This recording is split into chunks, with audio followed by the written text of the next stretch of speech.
It's the Resistance Report, February 7th, 2017. Good evening. Today, Betsy DeVos was confirmed as Secretary of Education of the United States. Now, here's a woman who has absolutely no qualifications to be Secretary of Education. In fact, she has no qualifications, as far as I can tell, to be anything. A 4-year-old probably knows more about education, or at least a first grader. Let's put it up to 6-year-old. Knows more about education than Betsy DeVos. She's never been in public schools. She doesn't understand public schools. Her kids have never been to public schools. She never actually has even entered, as far as I know, a public school. But what is her qualification? Her qualification is that she and her family have given millions of dollars to Republicans over the last several years. In fact, during her questioning on her confirmation, Bernie Sanders asked her if her family had donated $200 million to support the Republican Party over the last several years, and she said that's possible. Well, as far as we can tell from campaign funding reports, that is in the ballpark. So in other words, if you campaign and provide enough money for a campaign, you don't even have to campaign, just shell out enough money. If you have enough money, if you are an Amway heiress or any other person with a great deal of money, you can buy a cabinet position, even if you know nothing about the issue at hand. Donald Trump, remember Donald Trump was going to drain the swamp? Well, he is not draining the swamp. The swamp is getting swampier. There are more alligators. There are more snakes.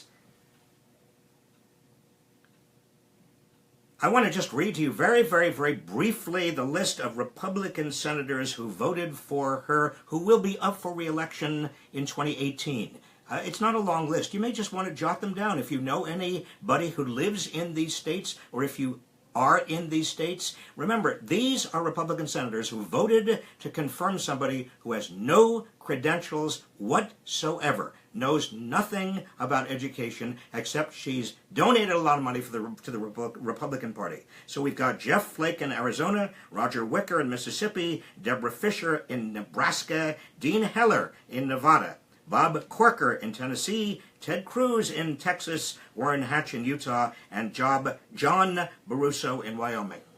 Now, if you know them, if you know anybody in any of those states, make sure that they are held accountable for their entire and total lack of principle, lack of scruple, putting party way ahead of public interest. Now, one thing that Betsy DeVos wants to do is take public taxpayer money and give it to private schools, including religious schools. Now, this is important because this is our handy-dandy Constitution of the United States. Hope by now you have one. This is a very small, the Constitution is not a very, very big document, but it is a very important document. Amendment 1, First Amendment of the Constitution, says Congress shall make no law respecting an establishment of religion or prohibiting the free exercise thereof. Well, isn't that important? I mean, if you take taxpayer money and you give it to religious schools, isn't there a conflict with the First Amendment? By the way, if you declare that you're going to ban Muslims from coming into your country, and by the way, that is a Muslim ban. If there was any doubt about it, Rudy Giuliani, a Trump aide and helper over the last few months, put to rest any question, because Rudy Giuliani, as you know, said that Trump asked him specifically, how can I have a Muslim ban and make it look like it is not a Muslim ban? Well, a Muslim ban is also a violation of the same clause I just read to you. Congress shall make no law respecting an establishment of religion or prohibiting the free exercise thereof. You say, these people who have a certain religion are going to be second-class citizens. They're not citizens at all. They're just not even going to be able to get in. Even if they are Muslims, but they've gone to another country, gone to one of these 7 countries, by the way, where Donald Trump has no business interests, predominantly Muslim, they can't get back in. The case is being argued today before the Ninth Circuit Court of Appeals But what's being argued, you've got to understand, is not the underlying question of the constitutionality of the ban. What's being argued is the stay, the temporary injunction that stops the ban temporarily until there is an opportunity to fully litigate the constitutionality of this ban. Even so, Donald Trump continues to criticize the judges, continues to criticize the judiciary, continues to lie. Now you remember, right after Donald Trump talked about the very dishonest press who don't want to report on terrorism, conjured up a conspiracy in the media against him and against Americans because the press doesn't want to report on terrorism. Remember, right after that, well, hours later, Sean Spicer,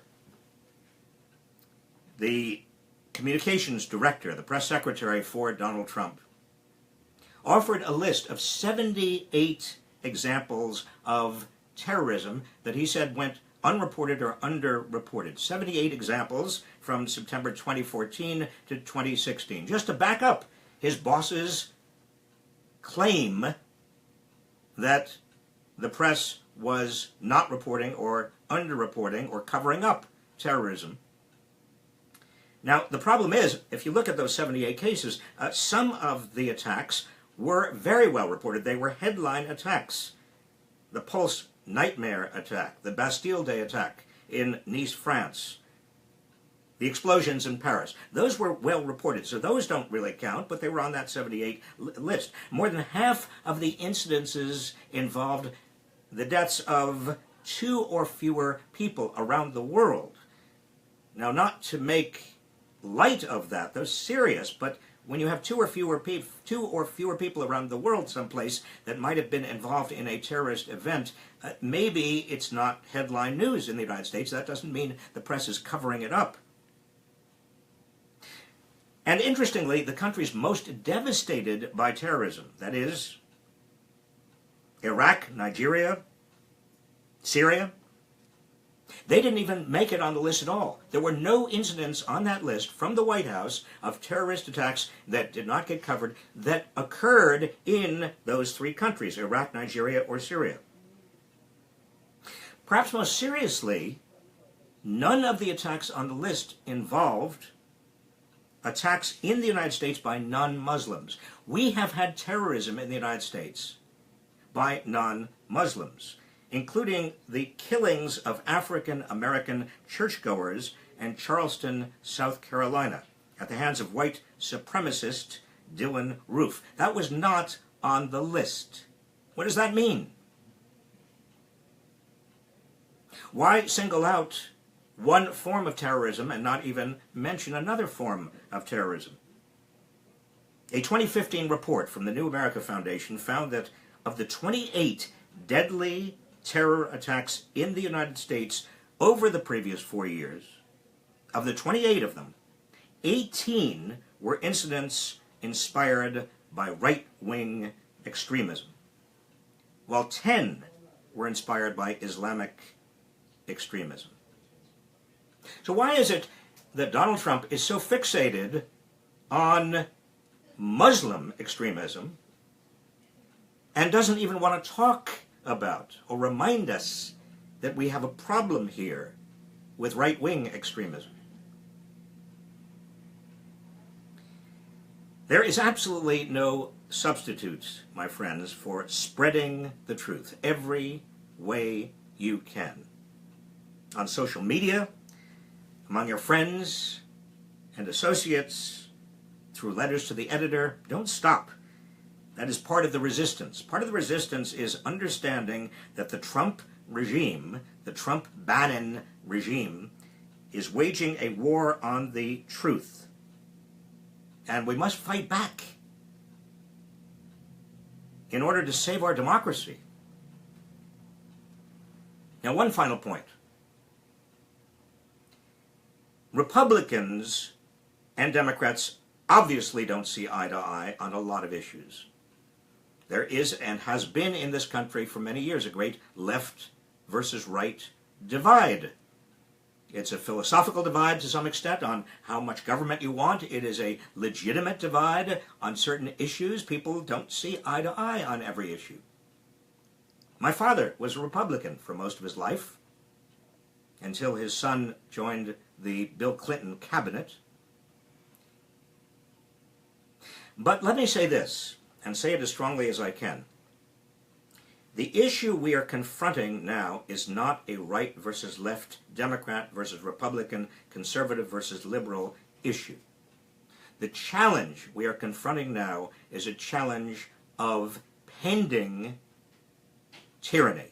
The fascist tendencies of Donald Trump, the authoritarianism that Donald Trump is invoking, the lack of respect for democratic institutions is something that Republicans should be concerned equally about as Democrats. In fact, if anything, if there has been and is a Republican philosophy, it is a fear of central power, of too much central power, and a protection of liberty. And so we must join. Republicans, you have got to join with Democrats. Democrats, we must join with Republicans to fight this. If this is just seen as a partisan fight, another partisan fight, we end up normalizing what is actually happening. We end up normalizing Donald Trump's attacks, personal attacks, on federal judges. We end up normalizing Donald Trump's lies, big lies, over and over again about his mandate, for example. We end up normalizing what Donald Trump is doing to the press and his attempts to manipulate in ways that we have never seen in this country. We end up normalizing Donald Trump's attacks on everybody who is a critic of Donald Trump. We end up normalizing a road to authoritarianism, which no Republican should want. The only way we can guarantee that it doesn't happen is if Republicans join with Democrats to make sure it doesn't happen. This document is not just for Democrats. This isn't for liberals. This is not for people who consider themselves on just one side of the divide. This document is for all of us. And so the resistance to Donald Trump must not be seen as a party or one-sided or liberal.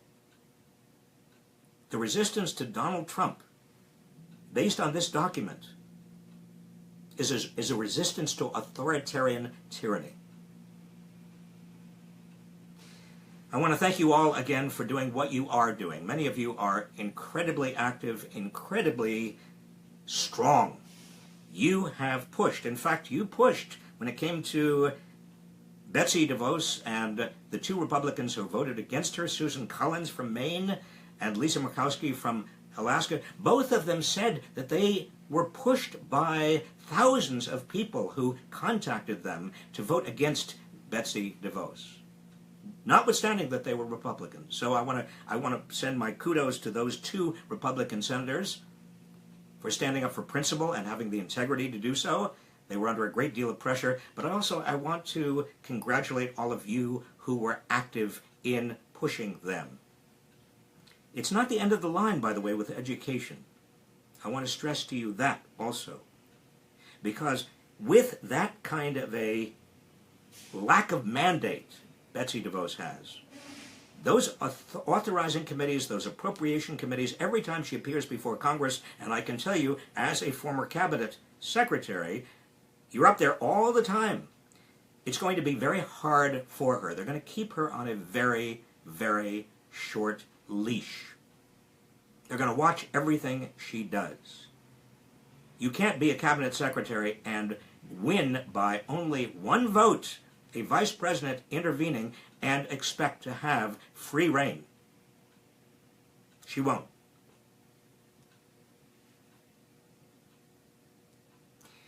That's the Resistance Report tonight. I'll see you tomorrow.